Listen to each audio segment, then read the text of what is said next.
నేచర్తో connect అవ్వడానికి సిటీకి దూరంగా మౌంటైన్ ఏరియాస్ లేదా డెజర్ట్ ఏరియాస్కి వెళ్తూ ఉంటాము. వీలున్నప్పుడల్లా మనం ఇలాంటి ప్లేస్కి ట్రావెల్ చేస్తుంటే ఆరోగ్యానికి కూడా చాలా మంచిది. అలాంటి ప్లేసే ఈ మ్యాంగ్రోవ్ ఫారెస్ట్ పార్క్. ఇది బ్యాంకాక్ దగ్గరలో ఉన్న హువాయిన్కి దగ్గరలో ప్రాచీన్బురి ప్రావిన్స్లో ఉంది. ఆ డీటెయిల్స్ అన్ని ఈ వీడియోలో చూపిస్తున్నాను. Welcome to my channel tasty travels with Bhavani. ఈ ప్లేస్కి చేరుకోవడానికి పబ్లిక్ ట్రాన్స్పోర్ట్స్ ఏవి అవైలబుల్గా లేవు. మనం ప్రైవేట్గా బుక్ చేసుకొని వెళ్ళాలి. ఈ ప్లేస్ లొకేషన్ని నేను డిస్క్రిప్షన్లో ఇస్తున్నాను.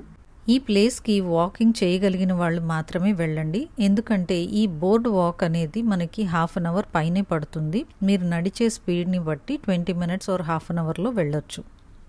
ఇక్కడ నడకదారి మొత్తం చెక్కతో చేసిన బోర్డ్ వాక్వేనే ఉంటుంది. మధ్య మధ్యలో ఇలా యారో మార్క్స్ తోటి మనం ఎటు వెళ్ళాలి అనేది డైరెక్షన్స్ కూడా ఉంటాయి. దారి తప్పే ఛాన్సే లేదు, ఎందుకంటే ఒకటే దారి ఉంటుంది కాబట్టి. పక్కన కనిపిస్తున్న ఈ పెద్ద పెద్ద చెట్లు మ్యాంగ్రోవ్ ట్రీస్. ఈ కింద కనిపిస్తున్న కర్రలన్నీ ఈ చెట్టు కొమ్మలు విరిగి పడిపోలేదు. ఈ చెట్ల వేర్లు ఇవి. నేలకి ఇంత హైట్లో ఇంతింత పెద్ద వేర్లు కనిపిస్తున్నాయి. ఈ పక్కన నీళ్లలో చిన్న చిన్న క్రాబ్స్ అండ్ ప్రాన్స్ కనిపిస్తున్నాయి. పిల్లలైతే వీటిని ఎక్స్ప్లోర్ చేస్తూ ఎంజాయ్ చేస్తారు. ఈ వేర్లు ఇంత స్ట్రాంగ్గా ఉన్నాయి కాబట్టి ఫ్లడ్స్ని కూడా తట్టుకొని ఈ చెట్లు పడిపోకుండా నిలబడగలుగుతున్నాయి. ఈ ఎండ పడకుండా ఈ చెట్లు కంప్లీట్గా బ్లాక్ చేసేస్తున్నాయి. పైకి చూస్తే ఒత్తైన చెట్లు, కింద చూస్తే ఈ వేర్లు. ఈ రెండింటిని చూస్తూ ఉంటే సస్పెన్స్ థ్రిల్లర్ మూవీ చూసినట్టుంది. సింగిల్గా ఇక్కడికి వచ్చాము అంటే ఖచ్చితంగా భయపడేలాగా ఉంది.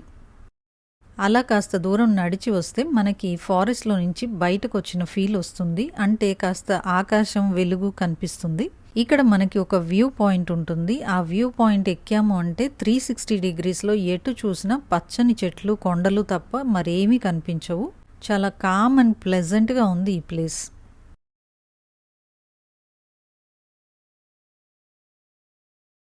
మనకి ఇక్కడ టైం లిమిట్ ఏమీ లేదు, ఎంతసేపు అయినా ఎంజాయ్ చేయొచ్చు. ఈ వ్యూ పాయింట్ దగ్గర ఫొటోస్ అవి తీసుకున్న తర్వాత ముందుకు వెళ్తే మనకి ఇక్కడ బోటింగ్ పాయింట్ ఉంది. ఇక్కడ 8 to 10 people ట్రావెల్ చేసేట్టుగా లాంగ్ టైల్ బోట్స్ ఉంటాయి. ఈ బోట్కి మనం పే చేయాలి. బోట్ రైడ్ వద్దు అనుకుంటే మనం ఇక్కడి నుంచి రిటర్న్ అవ్వచ్చు. కానీ బోట్ రైడ్ చాలా బాగుంటుంది, మిస్ అవ్వకండి.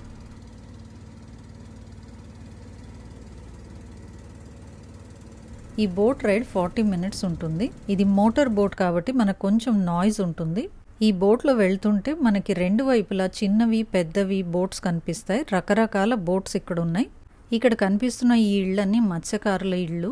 మత్స్యకారులు చాలా దూరం చాలా రోజులు ట్రావెల్ చేయాలి కాబట్టి వాళ్లకు కావాల్సిన అరేంజ్మెంట్స్ అన్నీ ఈ బోట్లోనే చేసుకుంటారు. ఈ విలేజ్ అంతా మత్స్యకారులే ఉంటారు. మేము రివర్లో వెళ్తున్నంత దూరం ఈ విలేజ్ కనిపిస్తానే ఉంది, చాలా పెద్దది. ఇక్కడ నుంచి చూస్తుంటే ఈ పైన గుబురుగా గ్రీన్ కలర్ చెట్లు చాలా అందంగా కనిపిస్తున్నాయి. అదే వాటి దగ్గరికి వెళ్తే ఆ వేర్లతో భయపెడుతున్నాయి. చుట్టుపక్కల కనిపిస్తున్న గ్రీనరీని ఎంజాయ్ చేస్తూ రకరకాల పక్షుల్ని చూస్తూ ఒక స్పెషల్ మెమొరీని బైండ్ చేసుకొని రిటర్న్ అయ్యాం.